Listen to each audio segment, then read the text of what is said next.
ఇటీవల కొన్ని రోజుల క్రితం రష్మికకు సంబంధించిన ఓ ఫేక్ వీడియో సోషల్ మీడియాలో వైరల్ అవ్వగా అది సంచలనంగా మారింది. ఈ ఫేక్ వీడియోపై రష్మికతో పాటు అన్ని సినీ పరిశ్రమల ప్రముఖులు, అమితాబ్ బచ్చన్ సైతం దీనిపై సీరియస్ అయ్యారు. పోలీసులు ఈ మార్ఫింగ్ వీడియోపై కేసు నమోదు చేసి విచారిస్తున్నారు.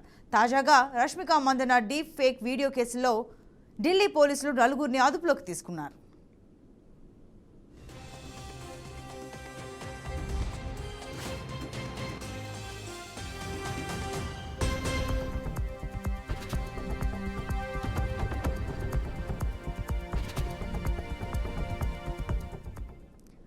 ఆ నలుగురు ఈ వీడియోను అప్లోడ్ చేసినట్టు గుర్తించారు. అయితే నకిలీ వీడియోను తయారు చేసింది మాత్రం వీరు కాదని, ఆర్టిఫిషియల్ ఇంటెలిజెన్స్తో వీడియోను సృష్టించిన సృష్టికర్తల కోసం వెతుకుతున్నారని ఢిల్లీ పోలీసులు తెలిపారు.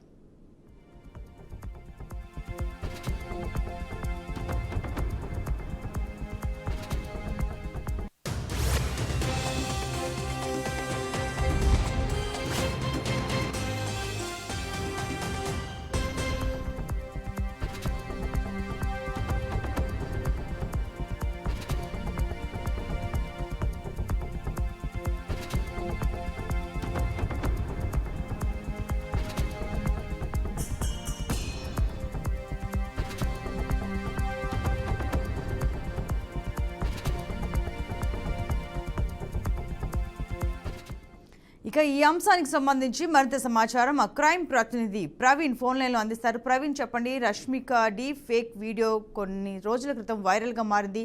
దానిపైన స్టిల్ ఇన్వెస్టిగేషన్ కొనసాగుతుంది. ఈ విచారణ నేపథ్యంలో నలుగురిని అదుపులోకి తీసుకున్నారని తెలుస్తోంది. వివరాలు. సంతోషి, అయితే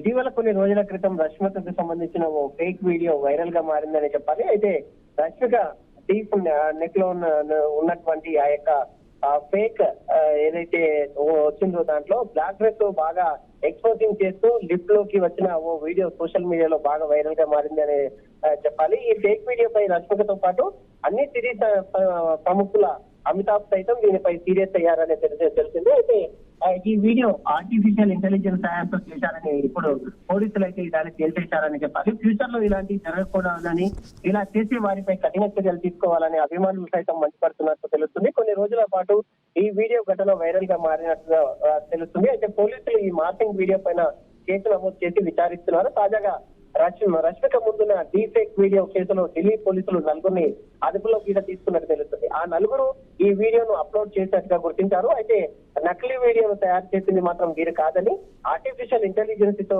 వీడియోను సృష్టించి సృష్టికర్తల కోసం వెతుకుతున్నట్టు ఢిల్లీ పోలీసులకి తెలవడం జరిగింది. అంటే ఎవరినైతే అనుమానితులుగా భావిస్తున్నటువంటి ఈ నలుగురిని ఫస్ట్ అరెస్ట్ చేసి అదుపులోకి తీసుకున్నారో, అదుపులోకి తీసుకున్న క్రమంలో విచారణ చేశారు. విచారణ చేసిన తర్వాత వీరు ఆ వీడియోను అప్లోడ్ చేయలేదని తెలిసింది. అయితే ఈ క్రమంలో కూడా ఈ యొక్క డీప్ ఫేక్ వీడియోని ఎవరైతే క్రియేట్ చేసి ఈ విధంగా అప్లోడ్ చేశారో వాళ్ళ కోసం వెతుకుతున్నట్టుగా తెలుస్తుంది. Right Praveen, thank you.